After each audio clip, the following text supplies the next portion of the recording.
Alors, aujourd'hui, j'aimerais te parler de relativiser les choses. En effet, tu sais, c'est bien beau de penser que, voilà, si mon téléphone est à 2%, par exemple, de batterie, voilà, c'est la fin du monde, et alors on se sent un peu négatif. On dit, oh, mon téléphone, la batterie, je dois tout le temps le recharger, qu'est-ce que c'est que ça? C'est impossible, c'est lamentable, et on dit des mots négatifs, et finalement, ça nous rentre encore plus dans la négativité. C'est un peu un cercle vicieux, finalement. On a 10%, notre téléphone chauffe, on se dit oh, je vais jamais rien faire. Au lieu de relativiser, de se dire ben voilà, mon téléphone est à 2%, il va bientôt s'éteindre.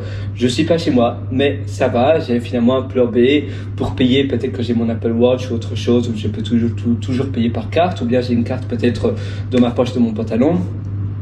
Et sinon, voilà, j'ai un livre pour m'occuper. C'est pas la fin du monde. Je peux faire d'autres choses. Et en relativisant comme ça, le pire qui puisse arriver, c'est finalement pas grand-chose. Le pire des choses que tu peux avoir, c'est pas dramatique. Et quand tu es dans des galères pas possibles, c'est la même chose. Dire voilà, mais finalement, c'est des galères, je sais, mais il y a toujours une fin. Après, ça va. Il y a toujours un début et une fin. C'est un peu comme quand on est stressé, qu'on est angoissé. Il y a toujours des hauts et des bas. Et après, il y aura une chose incroyable qui va se passer et ça va être un chouette moment. Ici, je me trouve un peu dans un pépin. C'est pas un moment très joyeux maintenant, mais après, finalement, ça va aller, on va trouver une solution et il y aura d'autres choses qui vont arriver et ça sera certainement des bonnes choses. Imagine, tu as une start-up et tu es au bord de la faillite. Eh bien voilà, tu peux déposer le bilan et après tu peux créer une autre start-up ou autre chose, c'est pas la fin du monde. Et en relativisant les choses de cette manière-là, tu vas toujours être beaucoup plus positif, plus positif et moins négatif. Parce que si tu élimines toutes les sources de négativité, si tu n'es plus pessimiste, un peu méfiant, tu vas attirer par définition beaucoup plus de bonnes choses. Et j'aimerais maintenant te parler, en fait, j'ai un peu le but de cette session avec toi, c'est de parler de plusieurs choses à la fois. Donc, on a parlé de plus ou moins de sources de négativité. On a un téléphone, on a payé une fortune pour ce téléphone, surtout si tu as un iPhone et que tu as dépensé plus de 1000 euros pour ce téléphone. Et après, finalement, il te donne de la négativité à cause, par exemple, parce qu'il se décharge très vite. Donc, à cause de cela, à cause de la batterie, tu vas te focaliser sur cette batterie qui s'épuise très vite au lieu de toutes les fonctionnalités que ce téléphone t'offre. Et finalement, te dire, ben voilà, si c'est s'éteint parce que j'ai plus de batterie, je pourrais faire autre chose, ça me donne des opportunités de faire autre chose. Je n'ai pas d'internet dans mon hôtel, eh bien, je peux faire d'autres activités sans internet. Et comme ça me donne l'opportunité de faire d'autres choses. Et la même chose, comme ici, on discutait. Parfois, tu as des gros pépins, tu es vraiment dans un problème assez pénible, mais tu te dis, voilà, maintenant je suis dans un problème, mais après il y aura une fin, après il y aura autre chose de positif, il y a toujours un début et une fin, ce problème va pas durer éternellement, et peut-être ce problème va me donner l'opportunité de faire autre chose. D'accord, je viens d'être licencié, eh bien, c'est l'opportunité pour moi de faire un travail qui me plaît vraiment, ou de faire un travail qui me rend plus libre, qui me donne plus de liberté.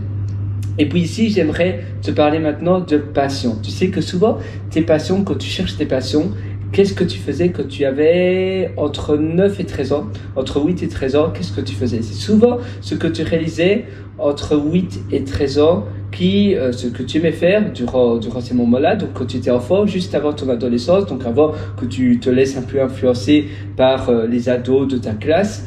Qu'est-ce que tu faisais qui te rendait heureux?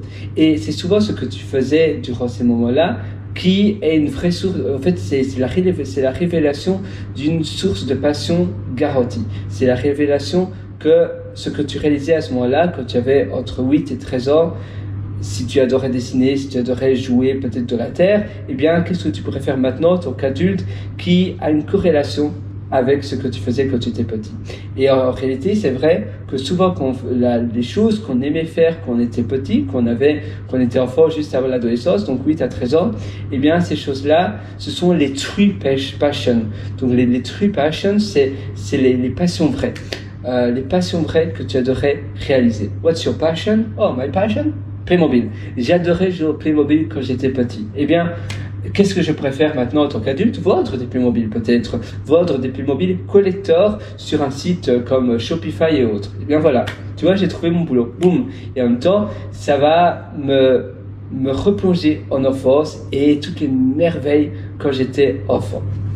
Alors, une dernière chose que je voudrais te partager ici, ce sont la persévérance de ta productivité. Tu sais que la clé pour optimiser ta productivité, c'est toujours réfléchir 20-80. Ce que je fais maintenant, est-ce que ça va me rapporter 80% du résultat? Est-ce que les 20% vont me rapporter 80% du résultat?